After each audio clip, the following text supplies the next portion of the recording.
Morning, कैसे हैं आप लोग। मैं जैसे श्वेता आपको अपनी हिंदी क्लास में स्वागत करती हूँ। आज हम हिंदी व्याकरण में सूचना लेखन पढ़ेंगे।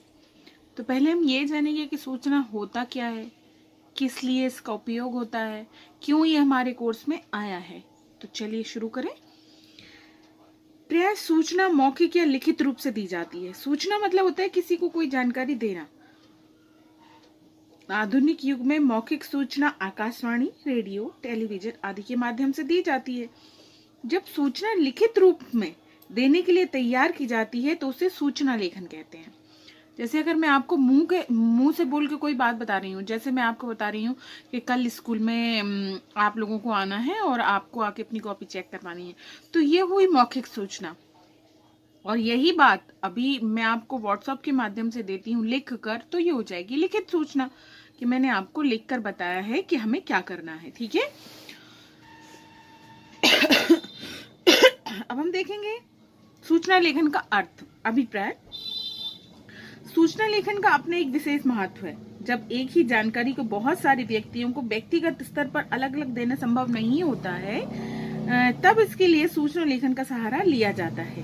इसके माध्यम से किसी व्यक्ति अथवा संगठन की ओर से किसी जानकारी, चेतावनी आदि की सार्वजनिक रूप से घोषणा की जाती है। साधारणतः लिखित सूचना समाचार पत्रों या पत्रिकाओं में प्रकाशित की जाती है या विद्यालय, कॉलेज, कार्यालय आदि संस्थाओं द्वारा सूचना बोर्ड पर प्रदर्शित की जाती है। यह अत्यंत संक्षिप्त और औपचारिक होती है। मतलब जब हम किसी को कोई सूचना देना चाहते हैं और बहुत से व्यक्तियों को देना ही हो, तो उसे व्यक्तिगत रूप से देना यानी एक एक व्यक्ति को देना संभव नहीं होता है, क्योंकि उसमें समय व्यर्थ नष्ट हो जाता है। तो उसके लिए हम क्या करते हैं कि किसी भी सूचना को समाचार पत्रों के माध्यम से या पत्रिकाओं में प्रकाशित करा देते हैं। चूंकि हमें स्कूल के स्तर पर अपना काम करना है, तो वो हम अपनी पत्रिकाओं में प्रकाशित नहीं कराएंगे। उसके लिए हम क्या करेंगे, जो कॉलेज, कार्यालय या विद्यालय की नोटिस बोर्ड होते हैं उस पर लिखा रहता है। आप लोगों ने भी देखा होगा, हमारे स्कूल में भी जब हमें कोई नोटिस निकालना होता है तो वो सूचना हम लोग वहां पर लिख देते हैं कि इस दिन ये कार्यक्रम होना है, आप इसमें सम्मिलित होना चाहें तो अपने मॉनिटर से या क्लास टीचर से आके संपर्क करें, ऐसा लिखा रहता है। वो होती है सूचना। ठीक है, तो सूचना लेखन का उद्देश्य क्या होता है। सबसे इसका उद्देश्य सार्वजनिक रूप से सभी लोगों को एक साथ सूचना देना। मतलब सबसे प्रमुख सूचना लेखन का उद्देश्य होता है एक साथ कई लोगों को सूचना देना, जिसमें ये परेशानी ना हो कि हम व्यक्तिगत रूप से सबको सूचना दे सकें। इसीलिए हम अपने नोटिस बोर्ड पर नोटिस लगा देते हैं कि आज इस कार्यक्रम में आप लोगों को सम्मिलित होना है। अगर आप सम्मिलित होना चाहते हैं तो आप वहां जाकर संपर्क कर सकते हैं। तो ये हो गई एक साथ कई लोगों ने, यानी जितने लोग भी वहां नोटिस बोर्ड के पास से निकलेंगे वो भी पढ़ेंगे और जो उनके मित्र हैं वो उनको बता देंगे कि आप फलानी सूचना वहां पे लिखिए, आप जाकर पढ़ लीजिए। ऐसा ही होगा ना। तो ये होता है सूचना लेखन का सबसे प्रमुख कार्य, एक साथ कई लोगों को एक ही बात समझाना या कहना या बताना। किसी महत्वपूर्ण घटना या कार्यक्रम के बारे में पूर्व जानकारी उपलब्ध कराना, मतलब पहले से ही बता देना कि ये कार्यक्रम इस दिनांक में होगा। सूचना का उद्देश्य किसी विषय के बारे में अखबारों, पत्र पत्रिकाओं आदि के माध्यम से सभी लोगों को सूचित करना होता है। ये सूचना का उद्देश्य होता है कि एक साथ सभी लोगों को इसकी जानकारी हो जाए। सूचना लेखन का उद्देश्य संक्षिप्त में पूरी सूचना अथवा जानकारी लोगों को प्रदान करना होता है। सूचना लेखन के प्रकार। अब हमने अभी पढ़ा कि सूचना की जरूरत क्या होती है, मतलब क्या उद्देश्य होते हैं सूचना लेखन के। अब हम देखेंगे कि सूचना लेखन के प्रकार कौन कौन से हैं। तो चलिए शुरू करें। सूचना लेखन के प्रकार होते हैं बैठक की जानकारी देने के संबंधित में।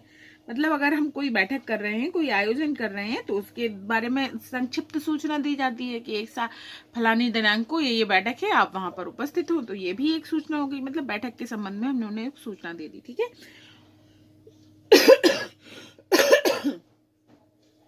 किसी कार्यक्रम जैसे प्रतियोगिता, यात्रा, भ्रमण, वार्षिक कार्यक्रम, समारोह आदि के आयोजन से संबंधित सूचना देना, ये भी सूचना लेखन के अंतर्गत ही आएगा।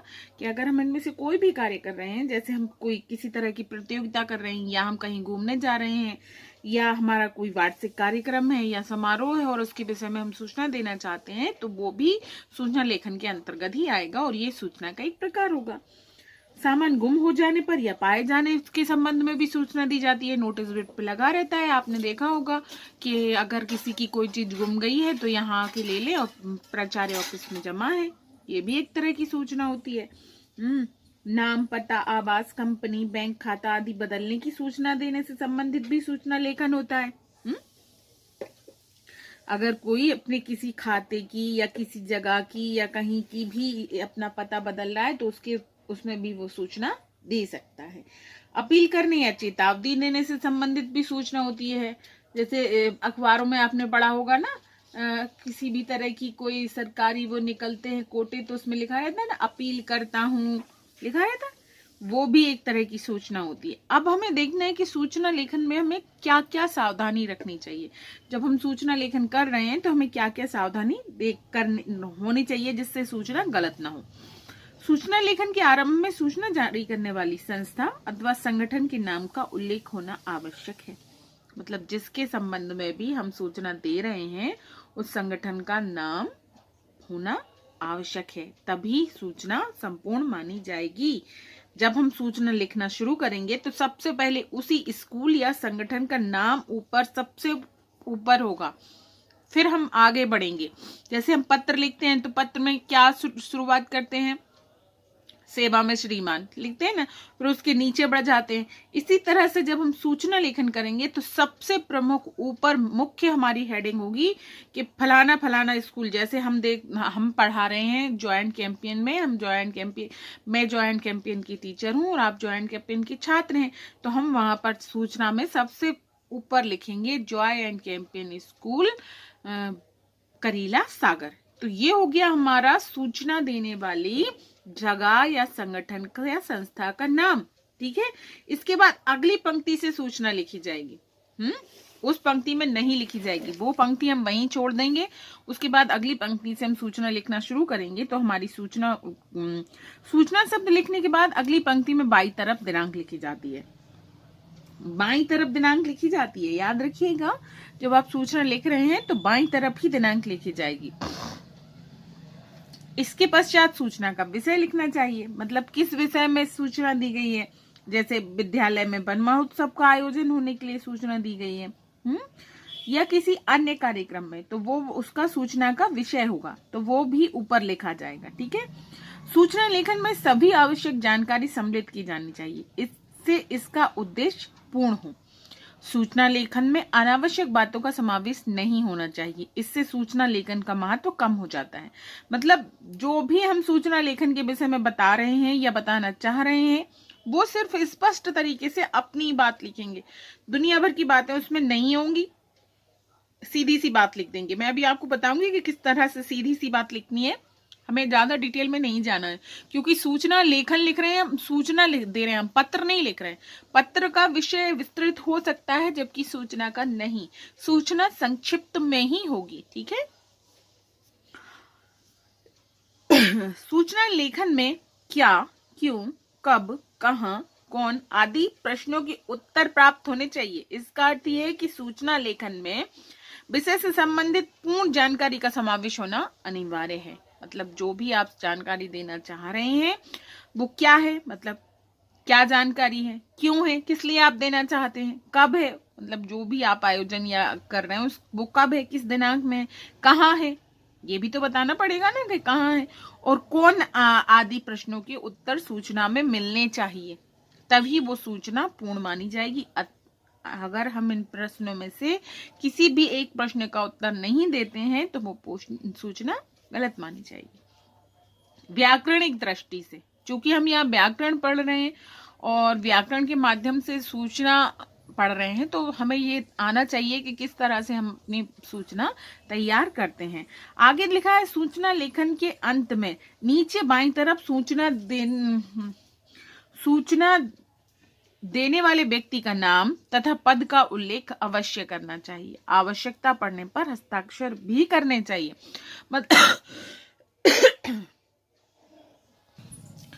जिसके जो भी हमें सूचना दे रहा है, सपोज कर लीजिए मैं आपको कक्षा शिक्षिका हूँ 8th की, तो मैं अगर 8th क्लास में कोई सूचना दे रही हूँ तो वहां मेरा नीचे हस्ताक्षर होने चाहिए। अब मेरा नाम होना चाहिए, मेरा मतलब पद नाम होना चाहिए कि मैं किस पद की हैसियत से आपको ये सूचना दे रही हूँ। जैसे मैंने वहां पे लिखा कक्षा शिक्षिका श्वेता दीक्षित, तो कक्षा शिक्षिका मेरा पद है, श्वेता दीक्षित मेरा नाम है, और मैं आपको फलानी सूचना दे रही हूँ कि आज स्कूल में ऐसा होगा। जैसे अभी कुछ देर पहले मैंने एक सूचना दी कि 10:15 पर मैं गूगल मीट में क्लास लूंगी आपकी, तो ये हो गई सूचना। अब क्यों, किसने दी ये सूचना, तो ये भी तो पता चलना चाहिए ना कि किसने दी। तो वहां पे मैं लिखूंगी कक्षा शिक्षिका श्वेता दीक्षित। अगर मैं सभी लोगों की, तो मैं कक्षा शिक्षिका नहीं हूं ना, मैं प्रॉपर एक क्लास की कक्षा शिक्षिका। तो जैसे मैं आपको कोई सूचना देती हूँ, 10th क्लास को अगर मैं कोई सूचना देती हूँ, तो वहां पे लिखूंगी विषय शिक्षिका श्वेता दीक्षित, ठीक है। या कोई भी विषय शिक्षक होगा, जैसे सपोज कर लीजिए कोई और टीचर है जो आपको कोई और विषय पढ़ाता है, तो वो वहां पे विषय शिक्षक ही लिखेगा। सपोज आपको विषय शिक्षक ये नहीं दे रहा है, वो सूचना कोई और दे रहा है, स्कूल की तरफ से कोई सूचना आई है, तो वहां पे वो अपना पदनाम लिखेगा कि हम इस निम्न पद पर कार्यरत है। जैसे उदाहरण की ले लीजिए कि आपको प्रिंसिपल सर कोई सूचना देते हैं, तो वहां पर वो सूचना के बाद अपना पद नाम लिखेंगे, लिखा रहता है ना प्राचार्य, फिर वो पद, प्राचार्य उनका पद हुआ, फिर उसके नीचे वो अपना नाम लिखेंगे। ये होता है सूचना देने का सही तरीका, कि सूचना आपको किस व्यक्ति ने दी, क्यों दी, किस लिए दी, ये सब पता होना अनिवार्य है। व्याकरण की दृष्टि से अगर हम ऐसा नहीं करते हैं तो वो सूचना गलत मानी जाएगी, ठीक है। हम और सूचना लेखन की जो भाषा है वो सरल और स्पष्ट होनी चाहिए। जो भी आप बताना चाहते हैं सामने वाले व्यक्ति को, वो सरल, स्पष्ट और सीधे शब्दों में समझाएं, ताकि वो समझ सके कि आप उससे कहना क्या चाहते हैं, ठीक है। घुमा फिरा के हमें कोई बात नहीं करनी है। उदाहरण देख लीजिए आप, मैं आपको एक उदाहरण देती हूँ, समझिएगा। चूंकि यहाँ पर मैं बोर्ड का उपयोग नहीं कर रही हूँ, तो आप सिर्फ समझिए कि मैं किस तरह से बोल रही हूँ, किस तरह से लिखना है। सूचना लेखन का प्रारूप। अब मैंने आपको एक बताया कि आपको इस चीज पे सूचना लिखनी है। आप सर्वोदय कन्या विद्यालय दिल्ली की प्रधानाचार्य डॉक्टर अंकिता शर्मा हैं।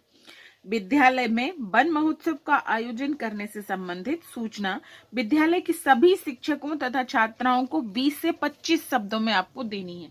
मतलब ये आपका एक फॉर्मेट बना दिया उन्होंने। आपको एक प्रश्न दिया है कि आप में सभी लोग आ जाएंगे। आप दिल्ली की प्रधानाचार्य हैं डॉक्टर अंकिता शर्मा, इन्होंने नाम भी दिया है कि डॉक्टर अंकिता शर्मा, और आपके विद्यालय में विद्यालय वन महोत्सव का आयोजन है, तो आपको उससे संबंधित सूचना अपने शिक्षकों और छात्राओं को देनी है। तो आप किस तरह से देंगे वो देखिए। मैंने बोला मैं एक एक लाइन बोलूंगी, आप लोग समझने का प्रयत्न करें। पहले हम क्या लिखेंगे, मैंने जब आपको सूचना लेखन में मुख्य बिंदु बताए थे, तो मैंने क्या बताया था कि सबसे प्रमुख होना चाहिए कि कौन सी संस्था हमसे वो वो सूचना लिखवा रही है। तो यहाँ पर कौन लिखवा रहा है, सर्वोदय विद्यालय है ना। मैंने प्रश्न क्या बोला है, आप सर्वोदय कन्या विद्यालय दिल्ली के प्रधानाचार्य हैं, तो यहाँ पर हम लिखेंगे सर्वोदय कन्या विद्यालय, फिर लिखेंगे दिल्ली। सबसे ऊपर जो हमारी हेडिंग होगी वो यही होगी। उसके नीचे हमारी हेडिंग होगी सूचना। उसके बाद मैंने क्या बोला था कि बाईं तरफ दिनांक आनी चाहिए। तो उसके बाद हमारी दिनांक आएगी। आज की ही डेट ले लेते हैं, जैसे दिनांक आज कितनी तारीख है, 19-20 होगी शायद, 19 तारीख लिख लेते हैं हम, 19 जुलाई 2022, सॉरी 21।